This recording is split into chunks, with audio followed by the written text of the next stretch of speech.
What's up, everyone? Thanks for tuning in to the initial 1WP podcast, talking sports, first world problems, and pop culture. I'm Alex Kloje.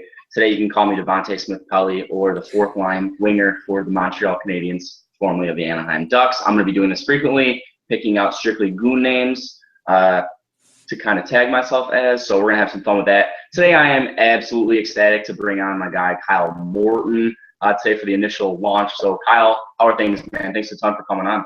Going really well. Pleasure to be here. Thanks for having me. Absolutely, man. Well, I know everything about you.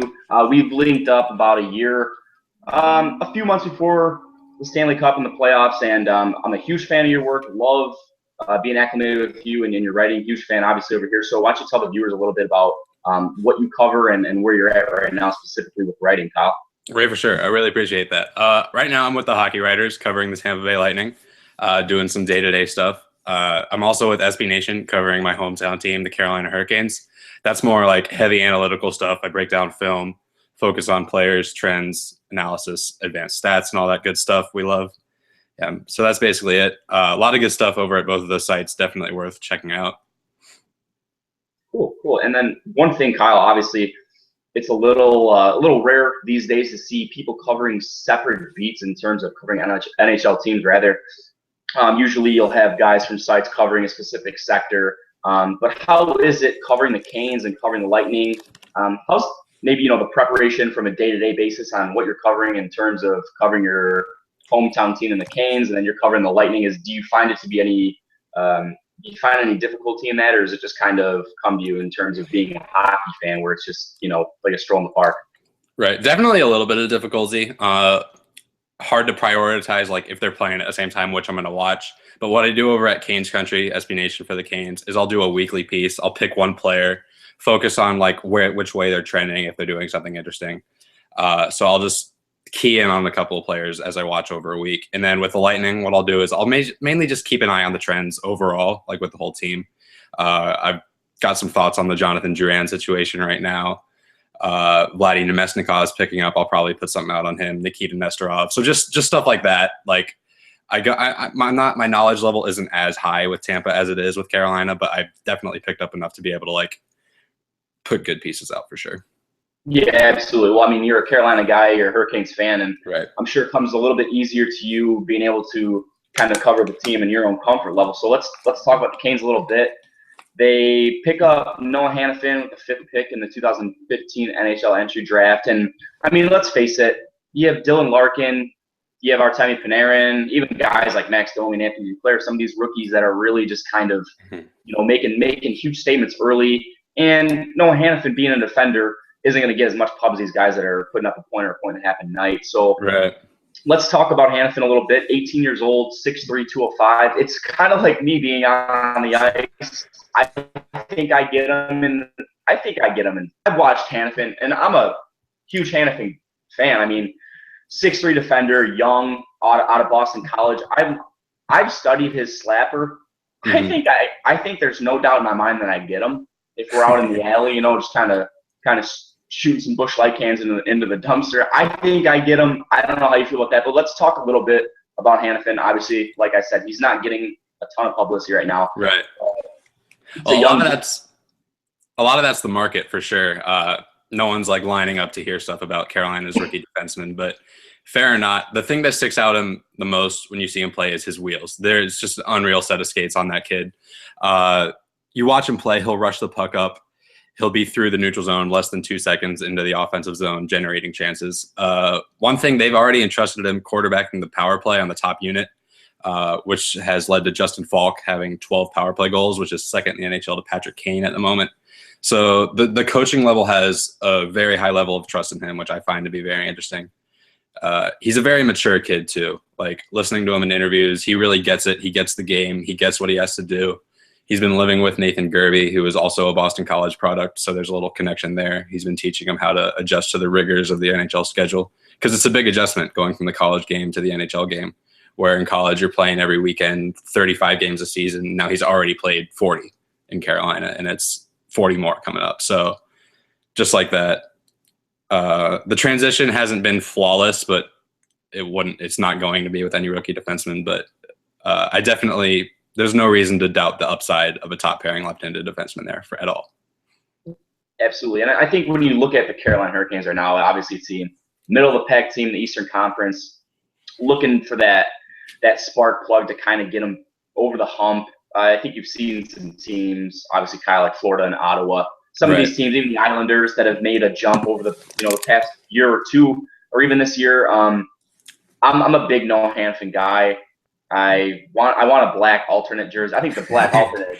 Yeah, those get a lot of hate, but I like them. I like them a lot. I think they're really? Yeah. Like within the fan base, they're like pretty divided. But if I hear someone say their like favorite alternate jerseys around the league, it's never up there. But I like them. I like them a lot. That is brutal because whenever I play NHL online and I'm with Canes, I'm going directly into the alternate blacks. Those are too good, honestly. But just staying on the topic here, Kyle, of hockey, we're nearing the midway point. All-Star games approaching quick, and you made a few brash statements early in the year on Twitter. I remember some of your predictions as far as conference finals all the way leading up to the Stanley Cup. Mm-hmm. I know you had the Wild, and if I remember correctly, did you have them playing the Capitals? I think I had the Ducks in the Capitals. I had the Ducks over the Wild and the Caps over the Lightning. That was my conference finals. Okay. Okay, now has that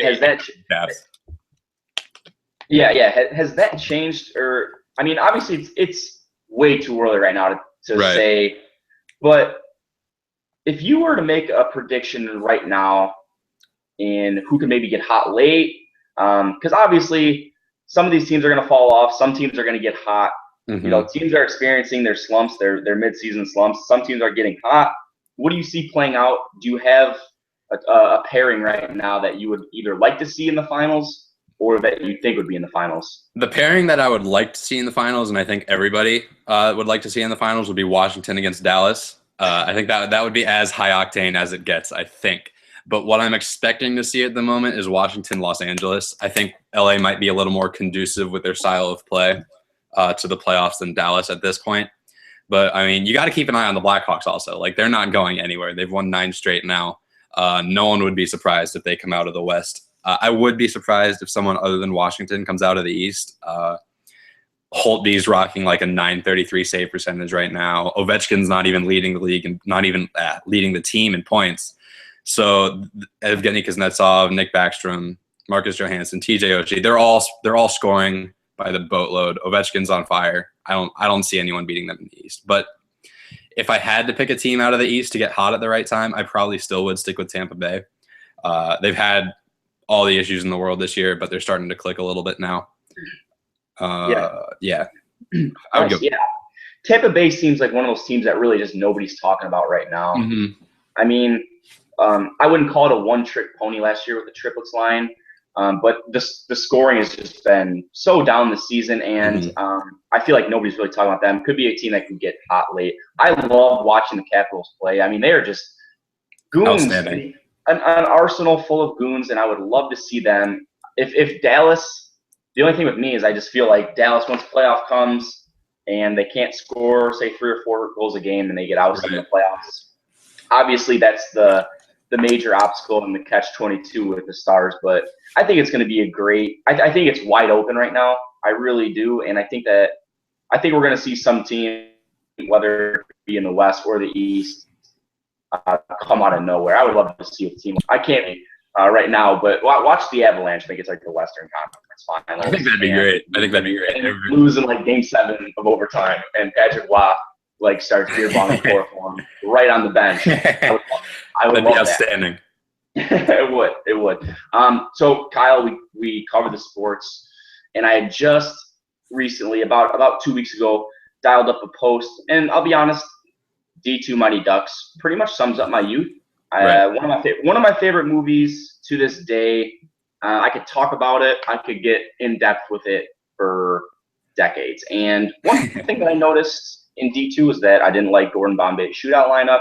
I think it was a great movie, phenomenal movie. But being a hockey fan, there were so many things that I would have tweaked in that movie. Like I would have had Gunnar Stahl come back in D3. Talking about how he wanted to come back to USA for a better life.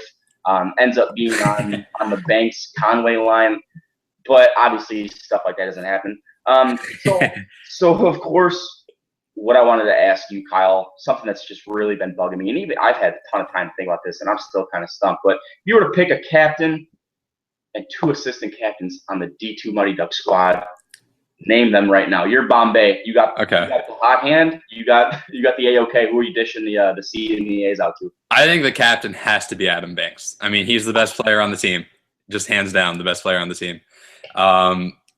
Conway was the captain, but he wasn't that good. Like, he took himself out. Like, I would give him an alternate captain probably, just because I don't think you can ignore the way it was scripted that he was such a leader, but I don't think he should have been the captain. I'd probably go ahead and give the other alternate to Fulton Reed. I think he was such a presence with that shot from the blue line. Not much of a character, I guess, but I feel like we missed some parts of the story in which he stepped up a lot. Sure. I like that. I mean, hey, good in-depth reasoning. I think after, because every time I walk to class, I'm thinking about this, and it's just something that really just irks me because I want to get it right, but it's such a toss-up. I absolutely love the Banks idea. I mean, and here's where the makers of D2 kind of went wrong, in my opinion. Like, I understand that every story's got to have some sort of love angle. Right. So, Bombay, Conway's mom, you kind of had to spark up a little bit of fire there. But why couldn't Bombay throw heat at Banks's mom? Right. There's nothing stopping it. No. Stopping Bombay, the guy that went over to Iceland to go knock boots with what's her to Blondie? He's straight up. He's a savage. Bombay is the biggest closet, I can't even name the word right now, but that guy he was no goody two shoes. I'm pretty sure this is a Disney movie. First of all, I'm giving the captain the Banks spot.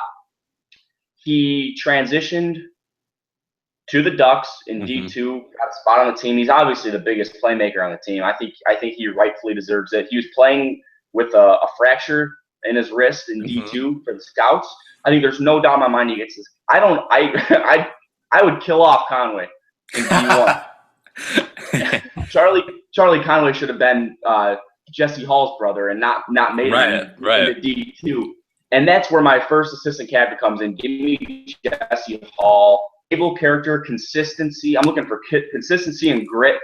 When he couldn't get his against Trinidad and Tobago in D2, and he started fighting all the other kids. It was a big game. Wearing the Tricks yogurt jerseys. I thought he showed a lot. It wasn't more so arrogance or frustration or letting down the team. I just think he wanted to help out the team. And that's where he gets my A. Is that Trinidad and Tobago game glossing over that one. That was a huge turning point for me. Trying to get into a fight with a kid from Trinidad and Tobago. So that's me. And this is where I'm stumped. This is where my walks to class end in frustration and utter bewilderment. Because, in all honesty, I want to give it to Fulton Reed, but this is the same Fulton Reed that quits with Conway at the end of D3. Yeah. But that didn't happen yet. I know, that's true, but that's the thing. It's still in the back of my mind. It's still bothering me. I can't help but think of Conway and Reed on the roller coaster, ditching practice, and pretty much putting the team in a pile of flames. Give me, oh man, this is going to be a bold choice, but I'm going to give it to the speedster Mendoza. Okay. And here's the thing: he doesn't play a substantial role in the movie. He's fast. You gotta love him. Benny the Jet. Name a movie that guy wasn't fast in. You can't. So here's my thing. He's got great camaraderie with the team. He was acclimated in day one. Loved hanging out with Hans, doing the stopping drill in front of the cans. He was seen with Dwayne Robertson and Goldberg going to the Los Angeles place to try and call. I mean, he's got good chemistry with the team. He works hard. He gets to the front of the net. I think I'm going to give Mendoza the A in a nail biter. My other sleeper of the millennium, Julie Gaffney out of Bangor, Maine, the cat. With the glove hand. Well, here's the thing. There's no way I'm giving it to Dwayne Robertson. There's no way I'm giving it to Goldberg. Portman tried to kill a guy. Funny story. Dean Portman, the first scene that you see him at, He's wearing a Morgan Park High School jersey over his pads, which is literally like 25 minutes from my house. Really? Hysterical, because he is great. from Chicago, Illinois. So you learn something new every day.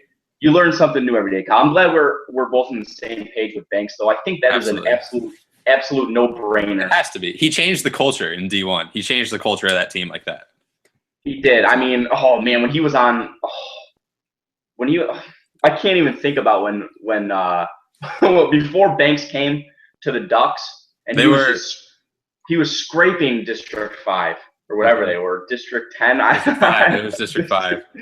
They're a ragtag gang of just schmucks. Yeah, the kid from Heavyweights was in that movie. Oh man, talk about a bust down film. But seriously, Banks, biggest play. I mean, yeah, he's a weirdo. I'm like I said, I'm sure he looks like the president of a fraternity, no doubt. Right. But he's a playmaker, and I'm not gonna nudge that aside. Good stuff with that. I'm glad we're on the same page with that, Kyle. I can't believe you're still giving the A to Conway, though. It's still kind of bad. I can't ignore the script that much. Like, I understand where you're coming from. You don't want to veer off too much. Right. Kyle, we just got done with Christmas, and me being 23 years old, I'm realizing that with every year, the meaning, it lessens every year. It's just pulling right out of me. I mean, I get out of class like a week before Christmas, and before I know it, it's gone. And one thing that I've really, really realized, and this isn't me being spoiled, I'm not a kid who has a ton of luxuries. I'm fine with the simple things in life, but I'll be honest, I haven't gotten a good Christmas present since like 2009, 2010, which was a decent. That was when I got my Dominique Rodgers-Cromartie jersey. And that was the highlight of my Christmas. And then since then, it's just been pure duds. So I wanted to ask you, Kyle, what's the worst Christmas present you've ever received? Or is there something maybe every year that you get that you're just there was a thing I would get every year when I was younger. I had a grandmother who is no longer with us, but every year she would send me and my younger sister these winter coats. This is probably like the early 2000s when we were like 6 to 12 years old. We'd get these different winter coats, but they'd be the same, and they'd never be wearable. And it would just be like this tradition, like we'd get them on like the 20th, and we'd open them on like the 22nd because we knew what they were going to be. They really weren't even really involved, but it was great. But yeah, right. Have to be a consistent. Nothing worse than having those unwearable clothes. I know I get like that those gray long sleeve shirts from like Old Navy that my mom gets me. They're like extra larges that I'll never wear out. They look like I would just wear to bed when I have like 103-degree fever. Right. I remember my grandma, this had to be back in like 2002, 2003. She got me, and here's the thing, she wasn't even my grandma. She was like, we just called her Grandma Rose. I don't even know what she was. But, I mean, God bless her soul. This present sucked, and I hate to say it because she is also deceased. But she got me a motocross PlayStation 2 game. I mean, oh, my goodness. Here's the kicker, Kyle. I didn't even have a PlayStation 2. That'll do it. That'll put Here's the second kicker. Here's the second kicker. My two older brothers got the same game. So we had 3 of the same games. We had 3 of the same games. We had an Xbox hanging up on our dresser. I didn't know what to do with it. We went back to Walmart the other day to return it. She got it out of the $5 bin. She didn't do her legwork there, clearly. No, she didn't. My brother, we still talk about it to this day. I mean, God forbid, I would never play a motocross video game. Didn't even have the station to go for it. So I was in a lose-lose situation there. That's terrific. Yeah, it was bad, man. We're gonna finish up here, some rapid fire. I'm just gonna give you a this or that scenario, and you're gonna just reel off whatever you want. All right. All right. You ready? Yeah. Let's go. All right. Sour Patch Kids or Jolly Ranchers? Sour Patch Kids. Bagel Bites or Pizza Rolls? Pizza Rolls. The movie Slapshot or the movie Miracle? Miracle. Tyler Sagan or John Tavares? Tyler Sagan. Amy Winehouse or Anne Frank? Ooh. Amy Winehouse? I don't know. That's a difficult one. Taylor Swift or Stephen Hawking? Stephen Hawking. BLT Sandwich or the band Linkin Park? BLT Sandwich. Kill, fuck, marry, pancakes, waffles, French toast? I'm gonna kill pancakes, marry waffles, fuck French toast. Hey, and there you have it. And there you have it. That's a good way to start off the first episode of the first season. Kyle, why don't you go ahead and tell the listeners where they can find you so they can read your awesome content? All right, you can find me on Twitter at PuckheadKyle914, at PuckheadKyle914.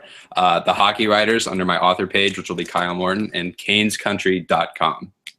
Awesome. Kyle, thanks so much for joining me today, man. Obviously, you have a bright future ahead of you, and I cannot wait to see where things go. So enjoy the Canes season. You guys are hot right now, and I'm sure we will be in touch soon enough, man. Thank you very much. Likewise, appreciate it. Absolutely, my man.